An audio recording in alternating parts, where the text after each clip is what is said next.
Permissible Activism, originally published on May 25th, 2021 on the Anti-Politics Substack.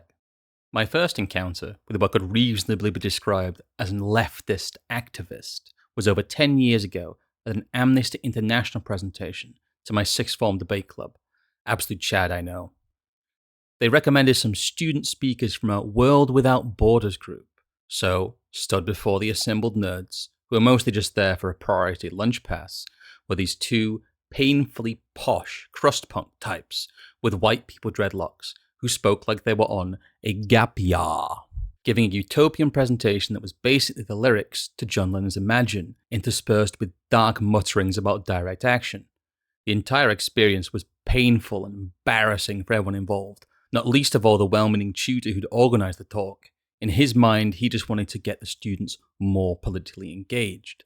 But inadvertently, he'd exposed us all to the pantomime that is modern political activism and the type of warped creature that partakes in it. At the time, I'd encountered another brand of activism online, the beginnings of the now endlessly and universally cringed at Anonymous, in the form of 4chan's campaign against the Church of Scientology.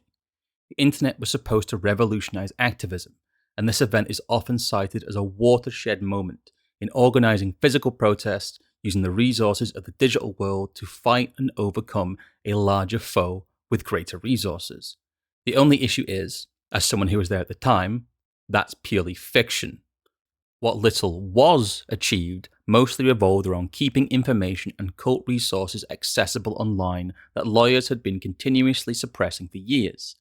The part everyone remembers, the real-life protests with the infamous Guy Fawkes masks, was a mildly embarrassing and wholly symbolic act even at the time. The iconography of Anonymous filtered into the mass protest movements of all kinds and became a symbol of listless, unfocused, and painfully twee rebelliousness. Protests in which people stand around for a cause no one seems to fully agree on, against an opponent no one can quite define, to enact nebulous change no one really understands. It is people merely going through the motions of expected political action. It is safe, it is forgettable, but most of all, it is permissible.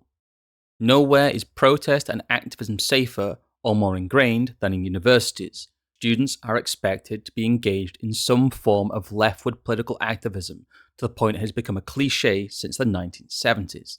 Those who partake often going through the motions as described above, with many of the more violent actors in their midst being long-time bust-in renter riot agitators with a variety of causes under their belt. We are led to believe by those who posit themselves as guardians of the West that through this activism the universities have become the main wellspring of all political ills, and that the activists that spew forth are the agents of revolutionary chaos that we must defeat at all costs. As a response to this, there has arisen a type of anti-left activist whose purpose is to play the counter role to whatever cause the activist class has taken up. They have no identity outside of being against the left and embody the Marxist idea of reactionary, not only in thought but in function. This has come to dominate what is loosely defined as the new right or anti-SJW activist space, and most of the popular figures featured negatively in mainstream media are lauded in alternative media fit this mold to a T. I would say as a note that this piece really predates the overuse of the term anti-woke. I would have used it here if it was in more common parlance. Even 2 and a bit years ago in 2021, it wasn't. They ceremonially do battle with evil communists on campus, both sides replete with their shiny lap gear as we boo and cheer our respective champions. Others fight endlessly on Twitter and YouTube, slaying their dirty leftist foes with facts and logic. In their minds, this is a battle for the soul of their nation, and what is done on these hallowed grounds will decide its fate. Online slap fights become the front line of an existential war we must only win at what cost. But one thing is very clear, none of this matters. This form of unreality prevents both arbitrary sides from looking at those who are consequential parts of the power structure. What really happens if we defeat Antifa? What materially changes if Extinction Rebellion gets booed off the streets? Conversely, What changes if Antifa defeat the Proud Boys? None of the activists involved hold any real power. Despite what Reason.com or Breitbart might tell you about Antifa, BreadTube, Extinction Rebellion, Black Lives Matter, or even someone like Alexandria Ocasio-Cortez, they aren't actually setting the agenda. The naive students, counter-protesters, professional agitators don't hold any real sway within the power structure. They are simply there as loud agitation. Those who hold and wield power have as much disgust for the middle-class crust-punk activists or the blood and soul LARPers as everyone else. Most of those supposedly radical activists are employed by government-funded NGOs or are agents of alphabet agencies who act as their handlers. There is no danger of a far-left or far-right revolution because those who claim to want it are overwhelmingly led by assets of the existing state. It is one arm of the government pretending to fight another arm in a controlled way. That's why the discourse is allowed to take place. That's why the discourse we see is permissible.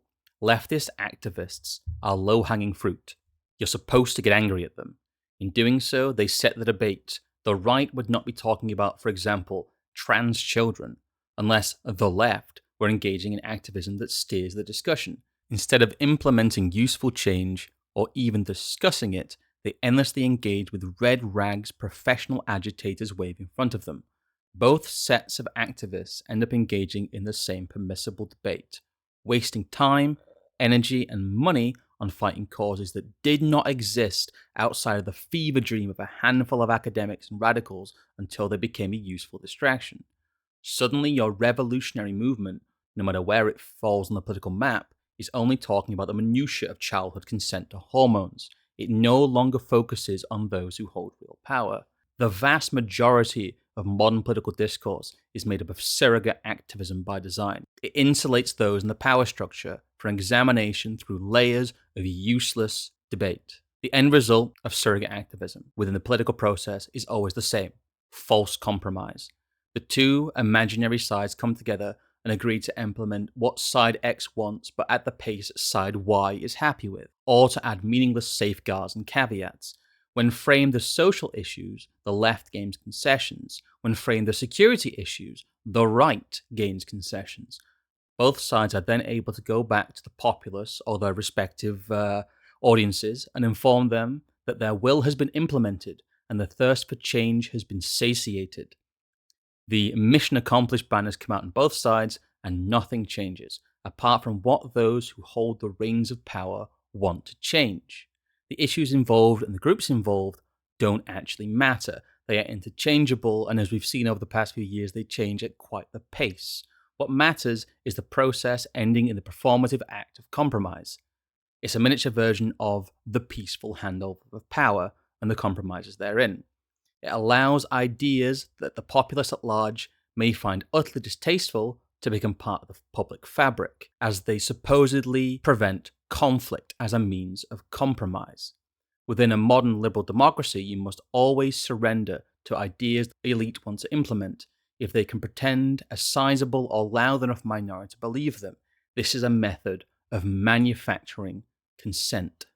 How this process is kept in check is a strict enforcement of what is and isn't permissible activism. As we've seen with the rhetoric since January 6th and the Capitol Hill Reichstag fire reenactment, activism relating to the fraudulent results of the election is strictly beyond the pale. Despite all rhetoric against them, the MAGA believers were tolerated within the discourse up until the 2020 election. Those who followed Donald Trump were allowed their own space within the activist stage show after all this was useful containment. But as soon as it butted up against the ugly realities of real state power, it was suddenly nixed. Even as reaction to a mostly imaginary threat, the removal from the political process of the MAGA movement has been almost total. Now they have no way within the system to express their displeasure.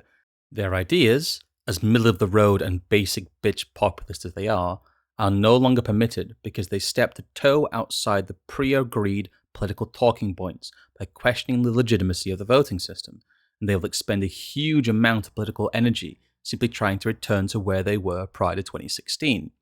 Bear in mind, these are not people who wholesale question the legitimacy of state power and those who wield it. They just wanted the power structure spray-tanned orange and draped in the American flag. I believe that section's been borne out in its entirety recently as we see people attempting to recapture the magic of MAGA, and they are effectively saying return to 2016. It has become rather prophetic. The difference between a domestic terrorist and an activist in the US or UK is the same difference between a rebel or an ISIS fighter in Syria. It's what the CIA says it is. If you extol the virtues of a worldview that could genuinely threaten the power structure and those within it, you are no longer engaging in activism. You are, in their eyes, engaging in terrorism. You have gone beyond the pale of acceptable ideas and must be disavowed by those activists supposedly on your side, those who have a stake in the left-right stage show continuing. Permissible activism is often profitable, and those who engage in it by design don't fundamentally change anything, so there is no feasible endpoint. It is the perfect grift. They can subsist as the pets of the power structure, dogs barking at each other over a mostly digital fence. Those in power don't parade an 8-year-old around in drag because they genuinely believe in the virtues of drag artistry to change the world. They do it as an act of ritual humiliation and transgressive power demonstration. They do it to whip up the professional activists, create a debate in which we compromise on just a little pedophilia and make everyone go home.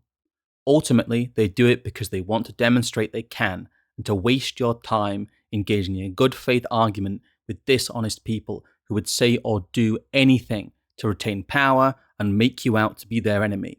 Because the uncomfortable answer is that nothing changes until there is a vast overcorrection in regards to the power structure, a line of thinking not permissible in any kind of legitimate activism, and one that will eventually result in the kind of fate that befell 20 Branch Davidian children.